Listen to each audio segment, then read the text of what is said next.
मुंबई, जिसे माया नगरी भी कहा जाता है, किसी समय यहाँ एक उद्योगपति रहा करते थे। साथियों, बात जरा पुरानी है, लेकिन इस कहानी की सीख आज भी हम सब के लिए प्रेरणा देने वाली है।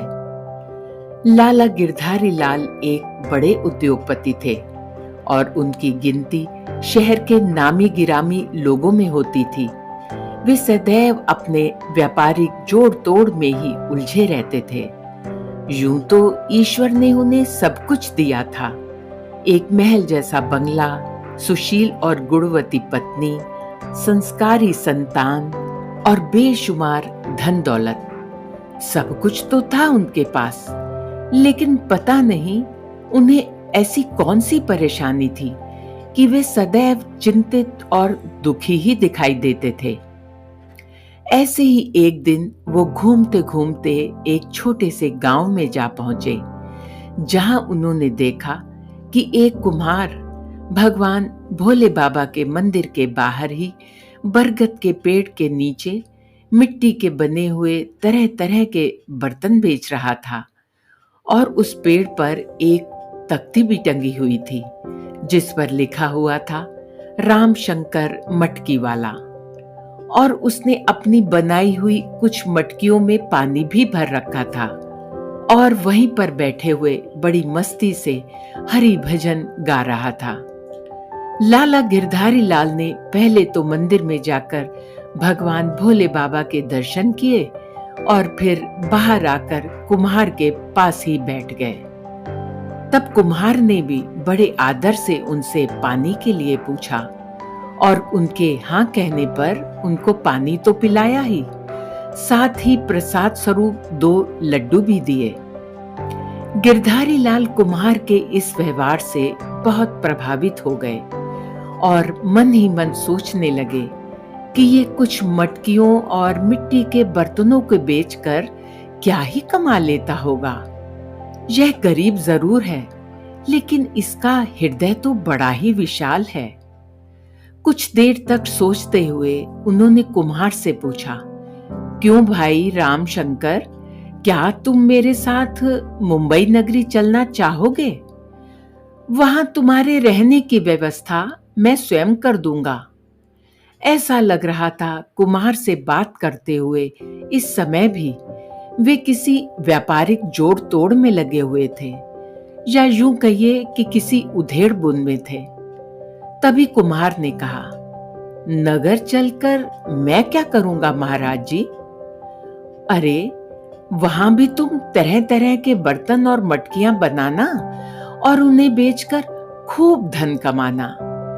इस काम में मैं तुम्हारी पूरी मदद करूंगा। गिरधारी लाल जी की यह बात सुनकर राम शंकर ने बड़ी सहजता से कहा, लेकिन इतने ज्यादा पैसे का मैं करूंगा क्या महाराज जी? गिरधारी लाल जी बड़े आश्चर्य से उसकी ओर देखते हुए बोले, पैसे का क्या करेगा? अरे, आज के जमाने में पैसा ही तो सब कुछ है। तब कुम्हार ने कहा, महाराज जी, अगर मैं मान भी जाऊं कि आज के जमाने में पैसा ही सब कुछ है, लेकिन पहले मुझे आप ये तो बताइए कि मैं उस पैसे का करूंगा क्या? उन्होंने कुम्हार के कंधे पर हाथ रखकर बड़े प्रेम से कहा, अरे, फिर आराम से खाना पीना, भगवान का भजन करना और आनंद में रहना। तब अपने दोनों हाथ जोड़कर मुस्कुराते हुए कुम्हार ने कहा, क्षमा करना महाराज जी, आप मुझे ये तो बताइए कि मैं अभी और क्या कर रहा हूं? कृपया पूरी ईमानदारी से उत्तर दीजिएगा। इस सवाल ने तो मानो गिरधारी लाल जी को अंदर तक झकझोर दिया था। फिर थोड़ी देर बाद वे धीरे से बोले, हाँ, मैं भी मानता हूं कि तुम बड़े प्रेम से भगवान का भजन कर रहे हो और जहां तक मुझे लग रहा है तुम इस समय भी पूरे आनंद में हो। तब कुम्हार ने मुस्कुराते हुए कहा, हाँ महाराज जी, यही तो मैं भी आपसे कहना चाहता हूँ कि ऐसा आनंद प्राप्त करने के लिए पैसे की आवश्यकता ही क्या है। मुझे तो बिल्कुल भी नहीं है।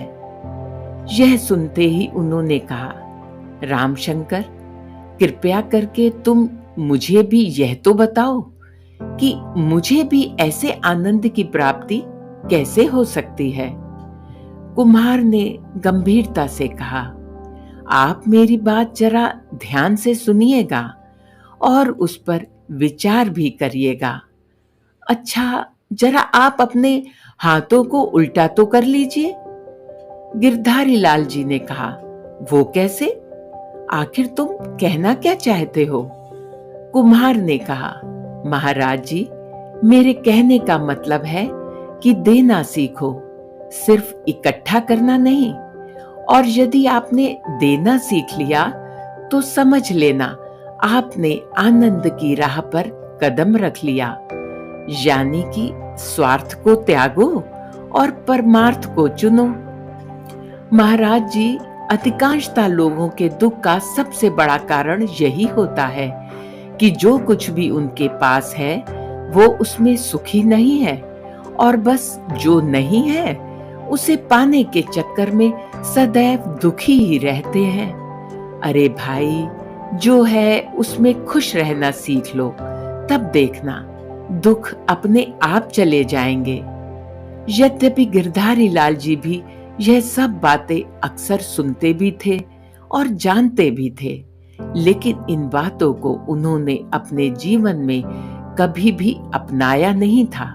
अब तो मुंबई जैसे बड़े शहर में रहने वाले गिरधारी लाल जी को छोटे से गांव के एक कुम्हार से बहुत बड़ी सीख मिल चुकी थी।